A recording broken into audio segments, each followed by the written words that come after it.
Welcome to the Finding the Magic podcast, where books come alive. I'm Tricia Copeland, a fiction author and host of this show. If you love books, finding great reads, and hearing about the story behind the story directly from the authors, this is the place for you. Whether you like fantasy, science fiction, dystopian, or romance titles, I think you'll find something to love in my playlist. Listen in to discover something magical about a book or two today. Welcome, Lance. Hi, How are good to be here. you?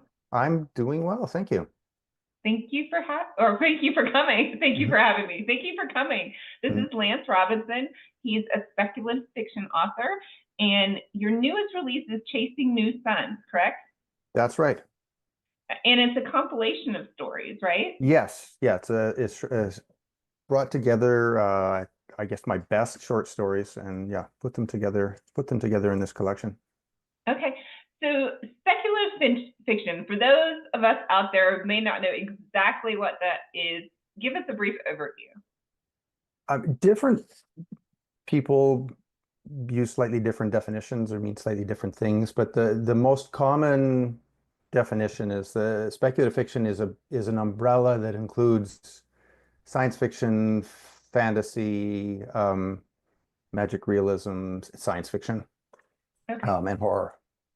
And that's the way I usually think of it. It's a broader category that includes those speculative of genres. Okay. So a little bit of the fantastical, not completely real life, true to life. Yes. Yeah. I guess science fiction is supposed to be an extrapolation of our current history. If you look at the like harsh definition, harsh is maybe not the right word, but if you look at the true definition, my husband's a sci-fi lover, and he says no, sci-fi cannot be any fantasy in the sci-fi. I'm like, okay. Yeah. Well, tell us about a few of the stories in this book. Okay, sure. One of the stories is the first story in the book is called 5 Days Until Sunset. It is a story that last year won the Writers of the Future competition. Um, Writers of the Future is an international writing competition for up and coming writers. And the contest runs quarterly, and 5 Days Until Sunset won first place in one of the quarters last year. Congratulations. Thank you.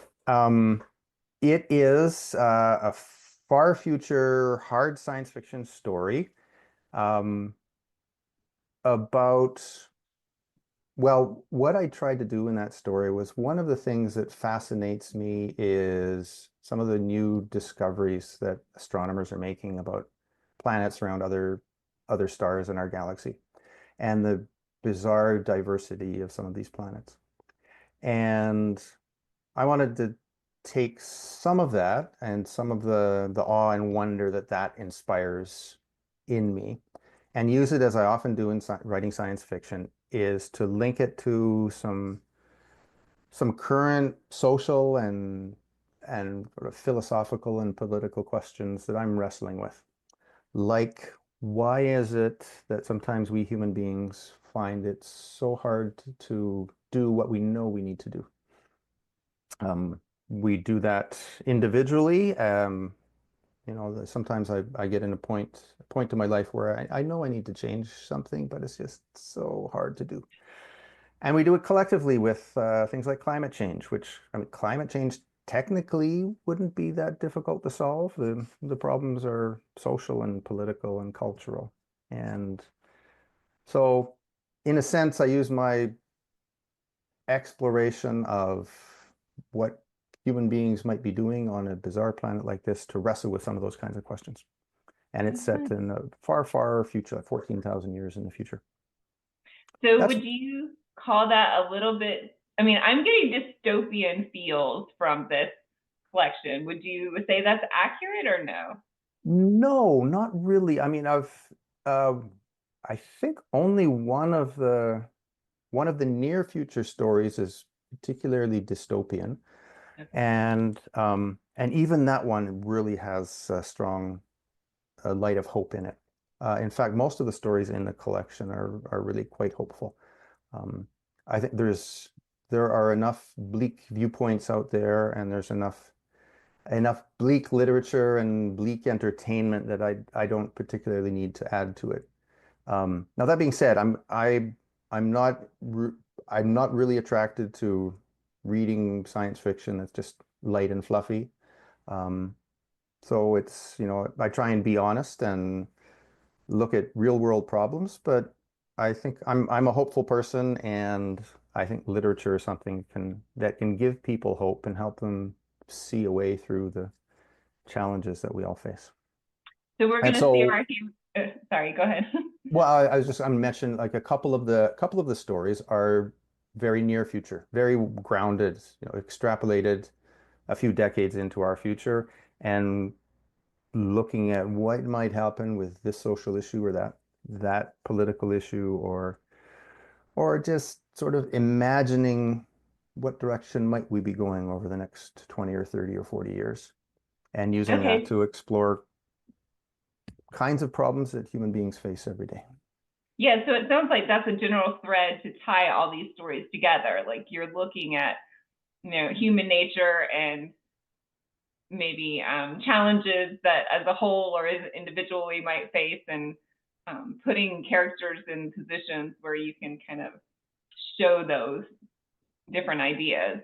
Yes, yeah. Yeah, my I almost always am writing something that's sort of is exploring social questions and issues and philosophical questions and issues.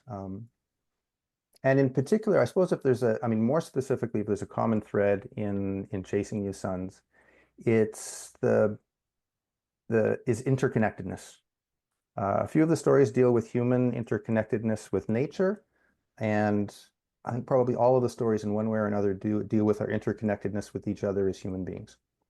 And they're exploring how do we as human beings respond to that idea, to that recognition that we're one human race and we are all connected, whether we like it or not. And what is your background? Are you a history person, a science person, a philosophy person? I'm a social scientist. I mean, I call myself an environmental social scientist. Like most of my research work is on human aspects, the social aspects of managing our natural resources. So that's what I do in my day job. Oh, okay. So environmental like policy type. Yeah, Oh, yeah, okay. yeah. Interesting. So I guess that kind of ties in that environmental aspect in your It writing. Do you feel? Yeah, and I mean, I guess it's in part an outlet. It's me engaging with environmental questions and issues, and social environmental questions and issues in a way that I can't do in sort of the the research, trying to be official and scientific and um, and dispassionate. Right. And so why did you decide to do short stories? Um, I mean, it's not that I am working on a novel at the moment. And so it's not that I only do short stories, but there is something very satisfying about the short story well, both as a reader and as a writer. Um, as a reader, to have this bite-sized little piece of literature, a story, a tale that you can look at and hold in your mind all at once. Um, sit down and read in one setting, and it takes you through the full experience of experiencing a story. And as a writer, it can be very satisfying especially if it comes together and I come up with a story that I'm happy with at the end. I mean, I'm I'm not a visual artist in any way. I don't even dabble in visual arts, but I sort of imagine what a sculptor feels like when they finish a sculpture and they can look at it and, yeah, that's what I had in my head, and I've done it. And I feel that way with short stories. Whereas um, I think writing a novel is an angst-filled process that never quite ends, and you never quite completely fall in love with a novel you're writing and just decide to abandon it at some point when it feels like it's finished. Oh, you're hurting my heart. See, I think writing short stories is so hard. Mhm. Like, I'm a novelist. I just finished a 125,000 word novel, and I feel great about it. But Okay. I was chosen to write in this anthology, and they said, okay, it's 5,000 words. Now that was really hard for me. I think, I mean, maybe you have to, I mean, it's definitely a different brain. You have to be really concise. You have to have, can't have subplots. You can't have extraneous characters. You have to be just like really focused on these characters, this plot, this one. I think it's harder, but maybe I guess it's depending on what you're used to and what you're practiced at. Yeah. I think it probably is harder in that sense. Um, I mean, oh, I was looking for a metaphor. It's like being able to do 40 meter hurdle race and then do a high jump at the end. And whereas, novel is more like running a marathon. And Right. you don't run the marathon all that fast, but it does take the stamina. Right. Neat. So you said you are working on a novel? I am. I am. In fact, it's a prequel to the short story I talked about, First 5 Days Until Sunset. Oh, okay. I just the I love the world building aspect of writing science fiction and the culture and the world, the ecosystems, just the whole package just looks to me rich with other possibilities, and I wanted to explore and explore some of the characters that are in the story as what as at the beginning of that short story is okay, well, how did they get there? That might be a story in itself. And so that's the novel I'm working on now. Oh, fun. Yeah. A lot of my novels have happened that way. Like, I was writing a short story for an anthology and then couldn't let the characters or the world go, and I needed to expand that. Yeah. So Yeah. I think that's a fun way to do it. So Chasing New Suns, is that your first publication? It's my first book publication, yes. Okay. Yeah. I've been publishing short stories in small press magazines and so on for decades. I think my first one was in 1990, but yeah, the Chasing New Suns is my first book. Neat. Well, congratulations. Well, thank you. Can you tell us about a few of the other stories in the book? How many total are there? 7. 7. Okay. Okay. One is, I mean, I don't write a lot of humor, but there are once in a while I do, and so there's a couple of sort of sci-fi satire pieces in the book. One of them is it's in part sort of a tribute to the great American short story writer O. Henry. Um, and one of his most famous short stories was called The Gift of the Magi. And so I've written a sci-fi romantic comedy satire set in the near future, um, called The Gig of the Magi. And it's a little bit romantic, it's a little bit silly, and it's also sort of a look at the gig economy and and the the people out there who I was for a little time in between part-time jobs who work from contract to contract, whether it's Uber drivers or people who do editing or whatever it might be when they're paid in little bits here and there through these various gig economy platforms.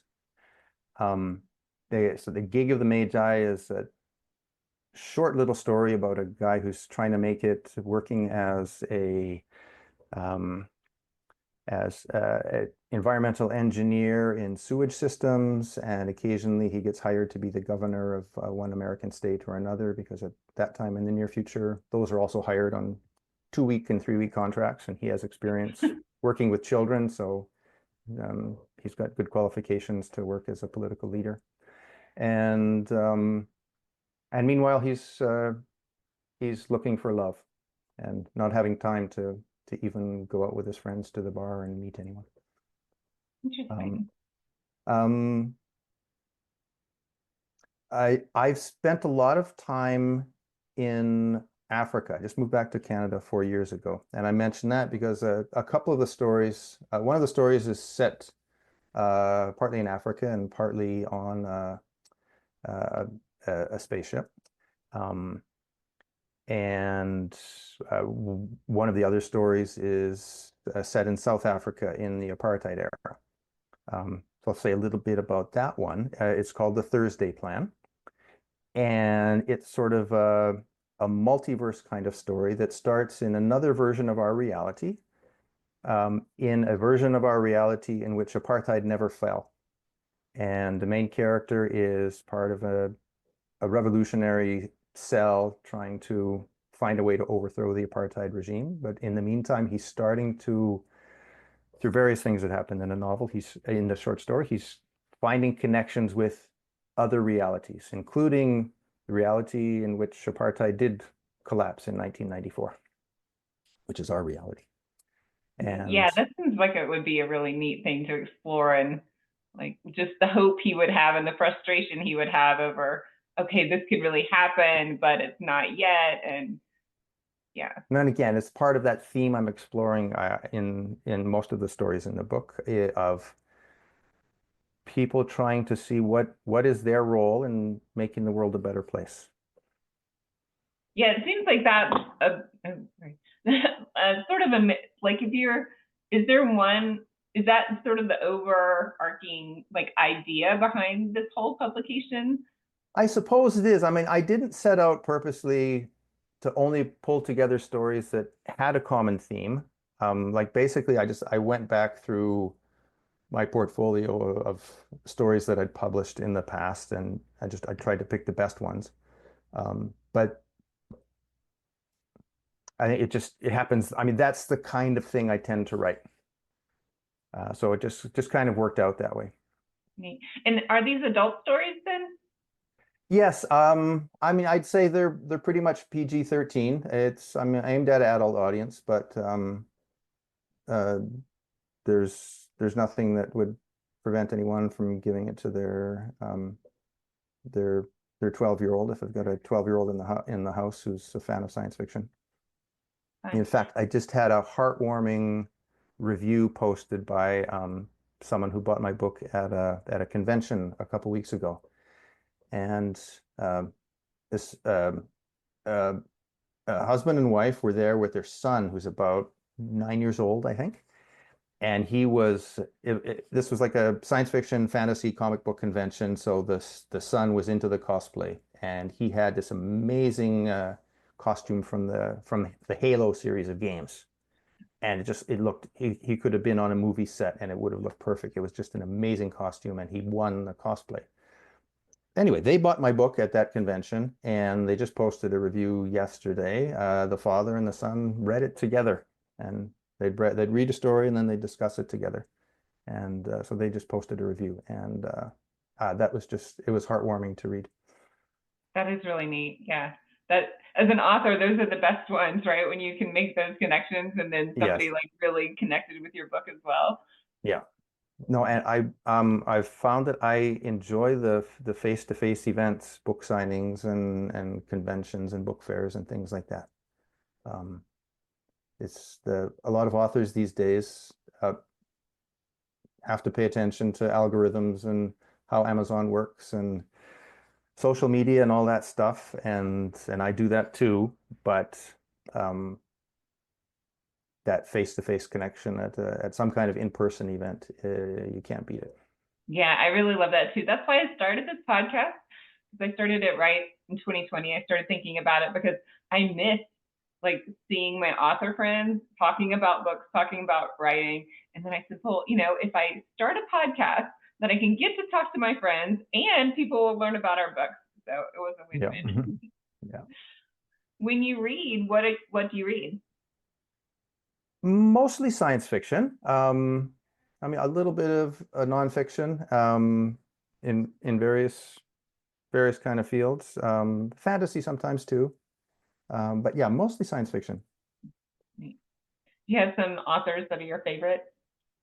Oh, well, one of them from decades ago was John Brunner. John Brunner had a series of novels, sort of near future, gritty political, social extrapolation, just looking at our world and trying to see what it was. Um, one of his novels, I can't remember if this one was late 60s or early 70s, it described the internet, and he got a few things wrong.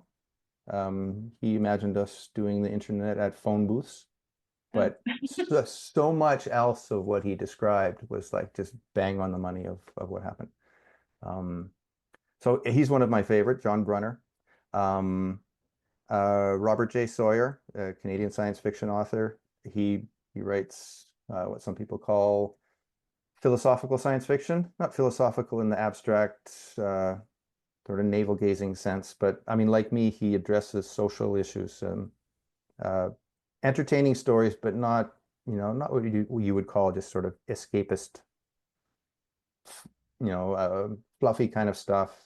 Not the It's not Martian, merely right? entertainment. It's dealing with social and cultural and political kinds of issues in a thoughtful way. So yeah, I really enjoy Robert Sawyer's books as well. Fun. Well, if people want to find your new book, where would they look? I guess the best place is to go to my website, lancerobinsonwriter.com. That's all one word, LANCE, Robinson, spelled the usual way, writer, lancerobinsonwriter.com.